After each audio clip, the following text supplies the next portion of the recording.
possession of narcotics, attempted armed robbery. This has to be a mistake. Aggravated robbery. These ugly escape. Words. Intent to kill. In such a pretty place. Yet here stands the man. This is my favorite spot. Behind them. Come out here and just stand and just look at the beauty, the freedom. Danny Amos's road to freedom is as long and broken as any ever taken. Give you a peace of mind. And that it ended in tiny Balsam Lake, Wisconsin, is among the strangest twists of all. How unusual is his case? He is 1 in a million. That bulging file on the desk of Danny's parole agent Paperwork from the prison. has its beginnings in Kansas City in 1961. He became a ward of the state at 10. About the time this picture was taken of the bicycle and candy bar thief, whose father was already in prison and whose mother told a judge she didn't want him. And I went into the juvenile system and I was raised in there. And so it began. In 1983. The escapes. Auto theft. The crimes on the run. Bank robberies. The rearrests. Escape from federal custody.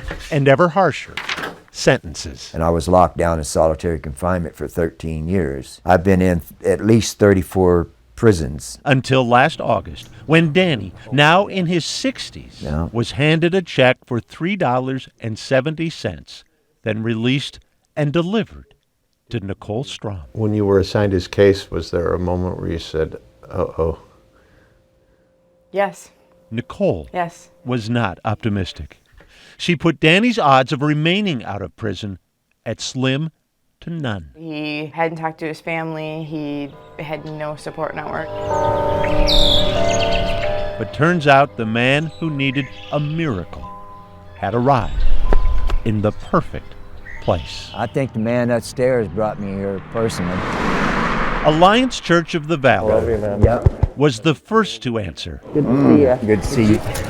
Nicole's plea for help. Hi. All right. One of the things that caught my attention was how lost he was coming back into society. Oh, it was overwhelming. Take Danny's first trip to Walmart. The electronic doors that open. That shocked me that you walk up to them and they open up like that. He had never had to pick out sizes. He had never had to buy underwear. I didn't even know how to use a can opener. Danny spent his first 6 months of freedom in this homeless shelter converted from the old county jail. These used to be the cells. Danny would know. I escaped from this jail. Among the witnesses? Yep. Doreen Hendrickson. He had handcuffs on and he was just a truck and the retired courthouse worker. And I said, that was you? Who's now renting Danny the home. It's coming alive. He's fixing up and furnishing. Yeah. With the community's donations. All given to me.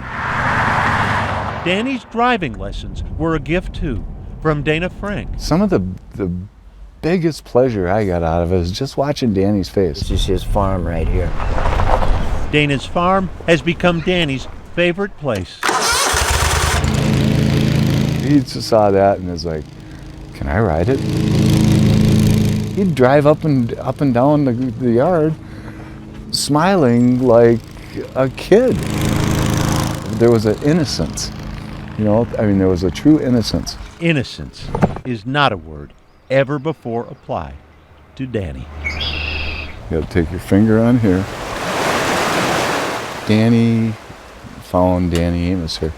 And I think he found the big guy here too.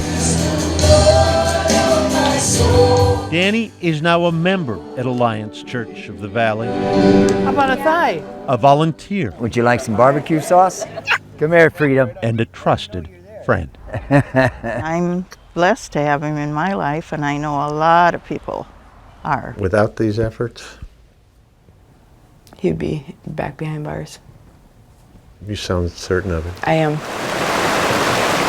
I know where I want to be, and I ain't letting nobody down. His crimes remain in ugly contrast to the place Danny Amos How you doing? All right. has landed.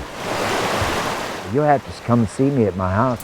Yet Danny's new neighbors have shown him the beauty in other words. Yeah. Yeah. Like love and trust and hope. Ain't no doubt about it.